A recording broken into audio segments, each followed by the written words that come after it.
Hello hi नमस्कार। मैं सुहानी प्रिया स्वागत करती हूँ आपका मेरी YouTube channel Suhani's knowledge classes में। आज हम सभी इस वीडियो में एक्सरसाइज 12.2 के क्वेश्चन नंबर 3 को हल करने जा रहे हैं। तो आइए हम देखते हैं कि अध्याय 12 का प्रश्नावली 12.2 का प्रश्न संख्या 3 है क्या। तो हमारा प्रश्न ये है कि राधा ने एक रंगीन कागज से एक हवाई जहाज का चित्र बनाया जैसा कि आकृति 15.12 में दिखाया गया है। प्रयोग किए कागज का कुल क्षेत्रफल ज्ञात कीजिए। एक लड़की राधा ने एक हवाई जहाज बनाया कागज से, और यहाँ पे कागज से जो हवाई जहाज बनाया उसका चित्र दे दिया गया है। ज्ञात ये करना है कि इस हवाई जहाज को बनाने में कुल कितना कागज लगा। तो आइए हम समझते हैं। तो यहाँ पे हम देख पा रहे हैं कि यहाँ फर्स्ट, सेकेंड, थर्ड, फोर्थ और फिफ्थ, यानी इस हवाई जहाज को 5 भागों में बांट दिया गया, जिसमें से ये जो पहला भाग है वो उसकी आकृति त्रिभुज के आकार की दिख रही।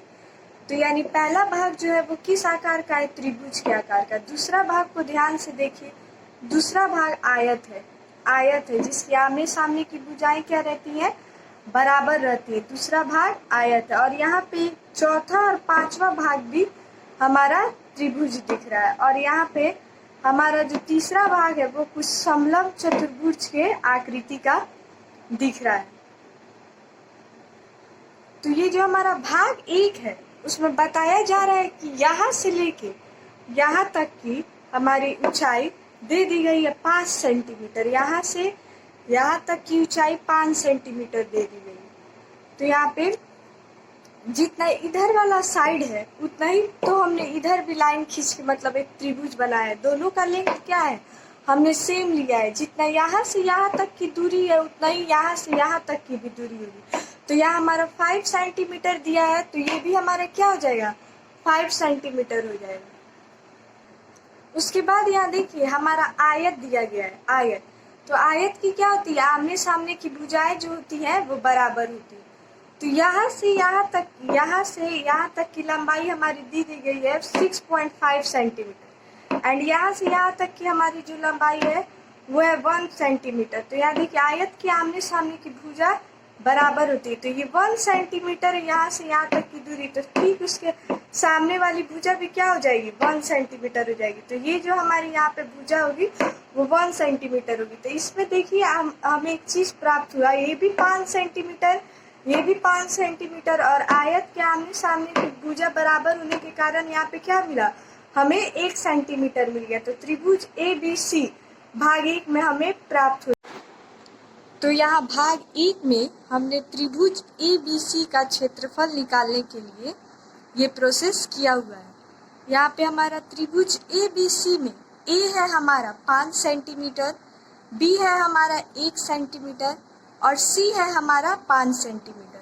तो त्रिभुज का अर्ध परिमाप, यानी कि अर्ध परिमाप का मतलब S, सेमी पेरीमीटर निकालने के लिए हमने A plus B plus C by 2, A plus B plus C by 2 semi perimeter यानी कि अर्ध परिमाप का फॉर्मूला होता है।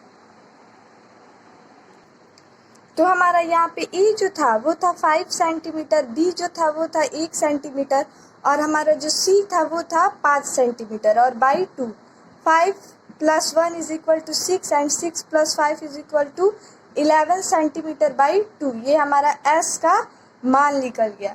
अब हम क्या करेंगे? हीरोन सूत्र से त्रिभुज ABC का क्षेत्रफल निकालेंगे। तो हीरोन सूत्र हमारा होता है root under S into S minus A into S minus B into S minus C। तो यहाँ पे हमारा A यानी कि एरिया, क्षेत्रफल बराबर, यहाँ पे हमने S अभी निकाला हुआ था 11 सेंटीमीटर बाई 2, तो यहाँ पे मैंने 11 बाई 2 लिख दिया है। अब यहाँ पे S लिख के S इंटू ब्रैकेट का साइन S माइनस S हमारा 11 बाई 2 था तो लिख दिया, और माइनस A हमारा था 5 सेंटीमीटर, हमारा जो A था वो था हमारा 5 सेंटीमीटर। तो यहाँ पे जब मैंने S है वो भिन्न के रूप में, बटा के रूप में, तो यहाँ पे A को भी मैंने क्या किया है? बटा के रूप में लिख दिया है। 5 बाई 1 लिखने से कोई फर्क नहीं पड़ता। ये संख्या क्या कहलाएगी, 5 ही कहलाएगी, लेकिन इसको बटा के रूप में लिखने के लिए मैंने इसके हर में 1 लिख दिया है। अब यहाँ पे फिर है into B S minus B, तो यहाँ पे एस है हमारा 11/2 और माइनस बी हमारा 1 सेंटीमीटर था, तो बटा के रूप में चेंज करने के लिए मैंने 1/1 लिख दिया। और फिर था इंटू एस माइनस सी, हमारा एस है 11/2 और सी था 5 सेंटीमीटर, तो एस माइनस सी हमारा 5 सेंटीमीटर था, तो उसे माइनस कर दिया। अब इसे हम क्या करेंगे, अब हम इसका एलसीएम लेके इसे आगे के प्रोसेस को करेंगे। तो यहाँ पे 11/2 हो गया, 2 और 1 का एलसीएम 2 होता है, 2 और 1 का एलसीएम 2, तो 2 एलसीएम हो गया। 2 के टेबल में 2 कितना बार में आया, 1 बार में, तो 11 1 जा 11 ही रहेगा। और माइनस 1 के टेबल में 2 कितना बार में है, 2 बार में, तो 2 5 जा 10, तो 11 माइनस 10/2 इज इक्वल टू 1/2, वहाँ यहाँ पे हमारा 1/2 आया। और अब ब्रैकेट का साइन हटेगा तो मल्टीप्लाई का साइन लगेगा। फिर वैसे ही 2 और 1 का एलसीएम निकालेंगे तो हमारा आएगा 2, 2 के टेबल में 2 1 बार में, तो वैसे 11 1 जा 11 माइनस 1 के टेबल में 2 कितना बार में आता है, 2 बार में, तो 2 1 जा 2, तो 11 माइनस 1/2 इज इक्वल टू 9/2। अब यहाँ पे फिर ब्रैकेट का साइन हटा तो मल्टीप्लाई का साइन लगेगा। और ये वाला एलसीएम सेम संख्या है हमारा, यहाँ पे जितना इसको सॉल्व करने पर हमें प्राप्त हुआ उतना ही इसको सॉल्व करने पे भी प्राप्त होगा। 2 और 1 का एलसीएम 2 लेंगे, फिर 2 के टेबल में 2 एक बार में आता है, तो 11 से 1 में मल्टीप्लाई कराएंगे तो 11 आएगा, माइनस का साइन लगेगा। 1 के टेबल में 2 2 बार में आया, तो 5 2 जा 10, 11 माइनस 10/2 इज इक्वल टू 1/2। अब हमारा जो एरिया है, अब यहाँ पे देखिए रूट के अंदर में रूट अंडर है हमारा 11/2 इंटू 1/2 इंटू 9/2 इंटू 1/2। तो यहाँ पे जब रूट में संख्याएं रहती हैं तो दो संख्याओं का, जब एक ही जैसे दो संख्याओं का पेयर लगता है तो वो संख्या रूट से बाहर निकल जाती है। तो यहाँ 1/2 है और 1/2 है, यानी एक ही संख्या रूट के अंदर है, तो दो जोड़ा लगता है रूट से बाहर निकलने के लिए, तो ये दोनों का जोड़ा लग गया, तो यहाँ पे 1/2 हमारे क्या हुआ, बाहर आ गया। अब रूट के अंदर बचा हमारा 11/2 और इंटू 9/2। तो यहाँ पे देखिए 2 2 यहाँ भी, 2 2 का जोड़ा यहाँ भी लग रहा है, पेयर यहाँ भी लग रहा है, तो ये 2 क्या है, नीचे हर में, तो यहाँ 1/2 और यहाँ पे हर में 2 का जोड़ा लग रहा था, तो मैंने हर में यानी नीचे ही इस 2 को बुलाया है। और यहाँ पे हमारा बच गया 11 इंटू 9। तो अब देखिए 1 2 2 जा 4 और 11 9 जा 99 और रूट था तो रूट चढ़ा दिया है। अब मैंने क्या है कि यहाँ रूट अंडर 99 है, तो रूट अंडर 99 तो रूट से बाहर निकलेगा नहीं, इसीलिए मैंने क्या किया है कि यहाँ पे जो रूट अंडर 99 है इसको मैंने अप्रॉक्स में 10 मान लिया है, अप्रॉक्स में लगभग में मैंने 10 मान लिया रूट अंडर 99 को। तो यहाँ पे हमारा जो 4 है, 4 से 10 कितने बार में जाएगा, 4 2 जा 8 और यहाँ पे पॉइंट लगाएंगे तो 4 5 जा 20, 2.5। तो यहाँ पे जो होगा हमारा 2.5 सेंटीमीटर स्क्वायर, लगभग 2.5 सेंटीमीटर स्क्वायर हमारा लगभग निकलेगा। पहले भाग का जो क्षेत्रफल है वो 2.5 सेंटीमीटर लगभग हमारा निकलेगा। अब हम देखते हैं कि भाग 2 का क्षेत्रफल कितना निकलता है। इस एरोप्लेन यानी हवाई जहाज की आकृति में हमारा जो भाग 2 है वो हमारा भाग 2 किस आकृति का दिख रहा है, वो आयत की आकृति का है, जिसकी आमने सामने की भुजाएं बराबर होती है। तो यहाँ पे देखिए भाग 2 में आयत का क्षेत्रफल हमारा होता है L इंटू बी, यानी लंबाई गुना चौड़ाई। तो यहाँ पे हमारा लंबाई दिया हुआ है 6.5 सेंटीमीटर और हमारा यहाँ पे चौड़ाई कितना था, आमने सामने की भुजा बराबर रहती है, ये 1 सेंटीमीटर है तो इसके सामने वाली भुजा भी क्या होगी 1 सेंटीमीटर, और ये 6.5 सेंटीमीटर है तो इसके सामने वाली भुजा क्या होगी 6.5 सेंटीमीटर। तो अब हम यहाँ पे देखेंगे 6.5 सेंटीमीटर इंटू 1 सेंटीमीटर, तो किसी भी संख्या को 1 से मल्टीप्लाई करते हैं तो इतना ही आता है। तो यहाँ पे हमारा आएगा 6.5 और centimetre into centimetre is equal two centimetre square.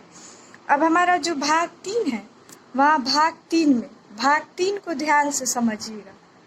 तो हम अगर इस रेखा के समानांतर एक रेखा खींचते हैं, यहाँ पे हम इस रेखा के समानांतर एक रेखा खींचते हैं तो ये जो हमारी रेखा की लंबाई थी वो थी 1 सेंटीमीटर। तो समानांतर रेखा यानी 1 सेंटीमीटर ये होगी, तो 1 सेंटीमीटर हमारा ये भी लाइन हो जाए।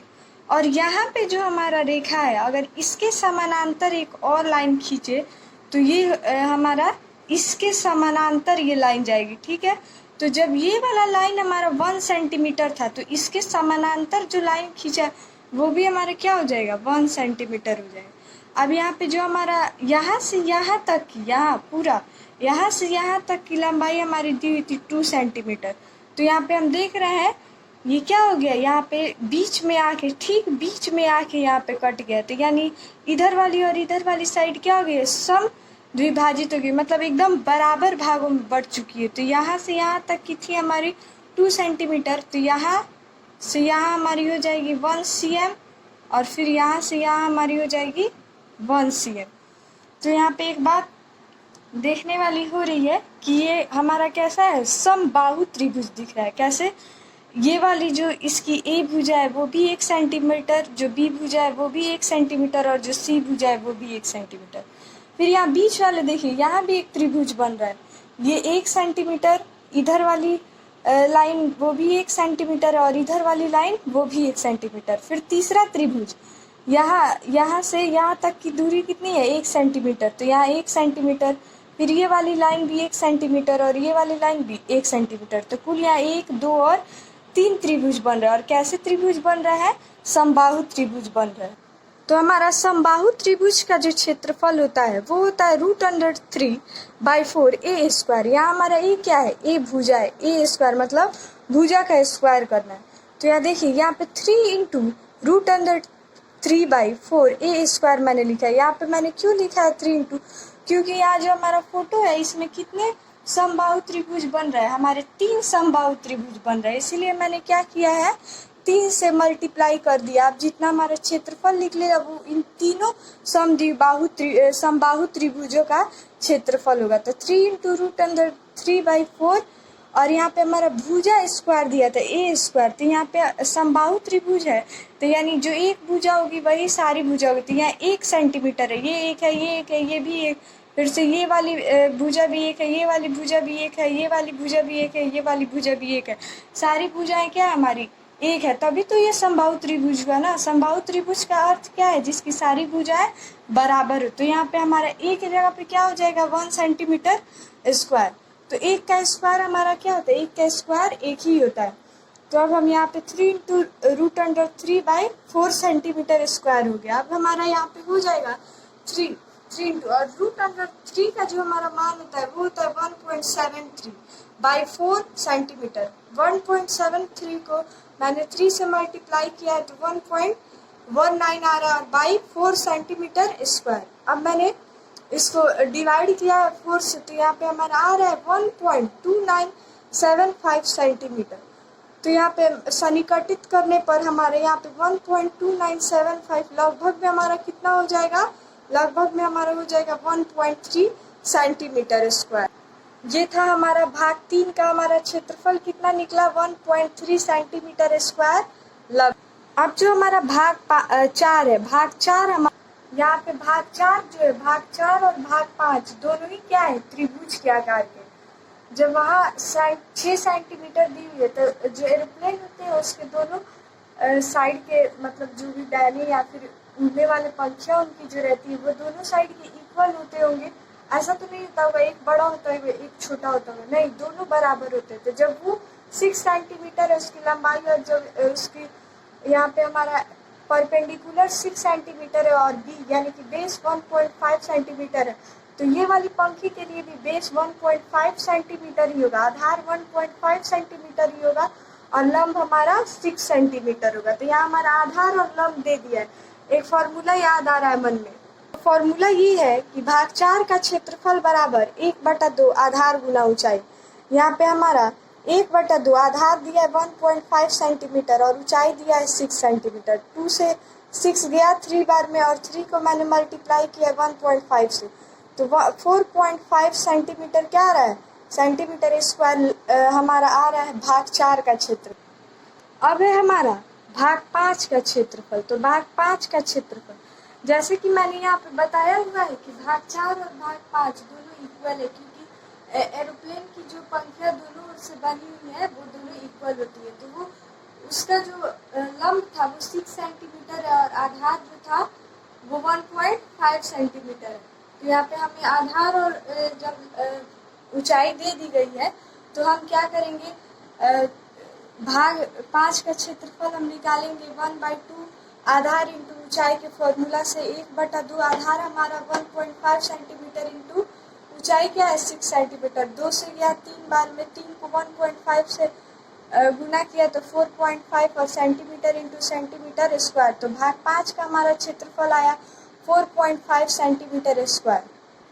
अब प्रयोग किए गए कुल कागज का क्षेत्रफल हमें निकालना है। तो हमने भाग 1 से लेकर भाग 5 तक के सभी भागों का क्षेत्रफल निकाला है। तो बस क्या करेंगे, उसको ऐड कर देंगे। तो भाग 1 का क्षेत्रफल भाग 2 का क्षेत्रफल प्लस भाग 3 का क्षेत्रफल प्लस भाग 4 का क्षेत्रफल प्लस भाग 5 का क्षेत्र। तो यहाँ पे हमारा भाग 1 का जो क्षेत्रफल था वो तो 2.5 सेंटीमीटर स्क्वायर लगभग मैंने यहाँ पे नहीं लिखा है, वो बाद में आंसर तो अप्रॉक्स यानी लगभग में ही आना है। तो यहाँ पे 2.5 सेंटीमीटर स्क्वायर पहले भाग का क्षेत्रफल, दूसरे भाग का क्षेत्रफल 6.5 सेंटीमीटर स्क्वायर, तीसरे भाग का क्षेत्रफल हमारा था 1.3 सेंटीमीटर स्क्वायर, चौथे भाग का हमारा क्षेत्रफल आया था 4.5 सेंटीमीटर स्क्वायर और प्लस पांचवें भाग का जो हमारा क्षेत्रफल आया था वो भी आया था 4.5 सेंटीमीटर स्क्वायर। तो अब मैंने क्या किया, यहाँ पे पांचों भाग के क्षेत्रफल को ऐड किया। पांचों भाग को क्षेत्रफल को ऐड करने के बाद 19.3 सेंटीमीटर स्क्वायर अप्रॉक्स में आया, लगभग में आया, क्योंकि हमने भाग 1 के जब क्षेत्रफल निकाला था तो उसी समय उसके क्षेत्रफल को हमने क्या माना था, लगभग में मान लिया था। तो हमारा जो आंसर है वो एकदम प्रॉपरली नहीं आएगा, आंसर हमारा क्या आएगा, लगभग में आएगा।